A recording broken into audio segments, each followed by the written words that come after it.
नमस्कार, मैं इरफान खान और आप देख रहे हैं आपका अपना पसंदीदा यूट्यूब चैनल अटल संदेश। अटल संदेश में आज हम बात करेंगे डिंडौरी जिले की। डिंडौरी जिले में नक्सल प्रभावित थानों में चौकियों के लिए चल रहे विशेष पुलिस दस्ता भर्ती अब सवालों के घेरे में आ गई है। आवेदकों ने आरोप लगाया है कि कुछ उम्मीदवारों ने फर्जी अनुसूची लगाकर आवेदन किया है। इस मामले में जांच की मांग को लेकर आवेदकों ने पुलिस अधीक्षक के नाम ज्ञापन सौंपा। जानकारी के मुताबिक यह भर्ती जिले के बजाक, समनापुर और गोपालपुर थाना चौकी क्षेत्र के लिए की जा रही है। आवेदकों का कहना है कि अगर अंक सूची की सही तरीके से जांच नहीं हुई तो वास्तविक हकदार युवकों का हक छिन जाएगा। अब देखना होगा कि प्रशासन इस शिकायत पर कितनी गंभीर दिखाई देती है और क्या फर्जीवाड़े दस्तावेज के आधार पर भर्ती शामिल होने वाले पर कार्रवाई की जाएगी। हमें कुछ नहीं चाहिए, बस हम ये कह रहे हैं ईमानदारी से फिर से पुनः डॉक्यूमेंट सत्यापन किया जाए, क्योंकि देखिए आप पिछले साल भी वही बच्चे भरे थे फॉर्म और हम भी भरे थे, उन्हीं के बैच के हैं। पर उनका क्या हुआ, पिछले साल नहीं आया नाम, लेकिन एक ही साल में उनका कैसे बढ़ गया परसेंटेज, और इस बार उनका नंबर आ रहा है 90 से ऊपर, 85 से ऊपर, 80 से ऊपर आ रहा है। ऐसे कितने आवेदक हैं जो जिनके परसेंटेज बढ़े? ये हमारे क्षेत्र बहुत है। हमारे वो लिस्ट कहाँ है? 75 लोग।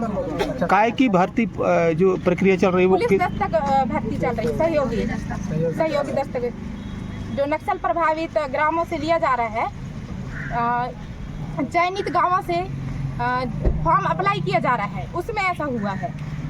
आप क्या चाहते हैं? हम कुछ नहीं चाहते, बस ईमानदारी के साथ हो, फर्जीवाड़ा नहीं होना चाहिए।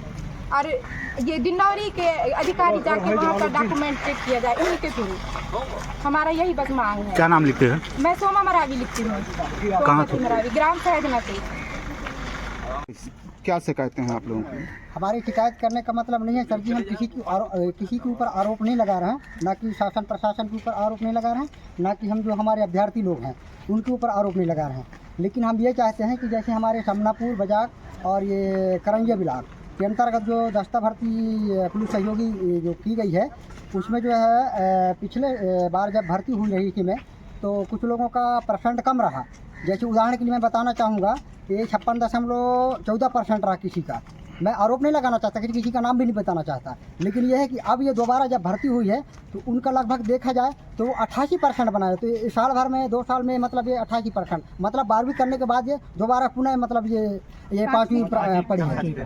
तो इस तरीके से हम चाहते हैं कि मतलब हमारा भी भाई बहन है, उनका हो, हम दिक्कत नहीं है, लेकिन यह है कि सकारात्मक रूप से मतलब ये होना चाहिए भर्ती। अनुसूची में परसेंटेज बढ़े? हाँ, अनुसूची में बड़ा होगा सर जी, तब तो 88% आ रहा है। गड़बड़ हुआ है। और सबसे ज़्यादा देखा जाए तो ये जब से लोकल हुआ है कक्षा, तो ये प्रधान पाठकों की द्वारा बनाई जाती है, ये मतलब ये ग्रेडिंग वाला मार्कशीट, तो उसमें सबसे ज़्यादा मतलब ये मुझे लापरवाही देखने के लिए मिल रहा है। हम तो आरोप किसी के लिए नहीं लगा। अभ्यर्थी हैं जिनके अनुसूची में ज़्यादा?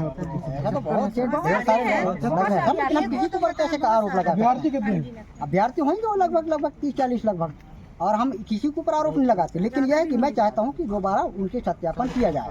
और दूसरी बात, व्हाइटनर का इस्तेमाल नहीं होना चाहिए। और रिकॉर्ड ऐसा होता है सर जी, देखो हम 15 साल का रिकॉर्ड हम लोग अभी हमारे फाइल में रखा है, अभी सबूत के रूप के लिए मैं रखा हूँ।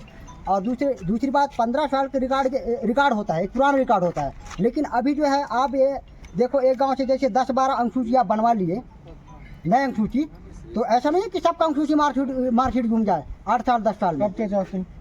हम यही चाहते हैं सर, हमको मतलब सही सकारात्मक रूप से मतलब ये यहाँ सत्यापन किया जाए। सत्यापन किया जाए। सत्यापन किया जाए। मेरा नाम है सर जी प्रकाश सिंह मरावी। कहाँ के? मैं ग्राम झिरिया वाला का हूँ।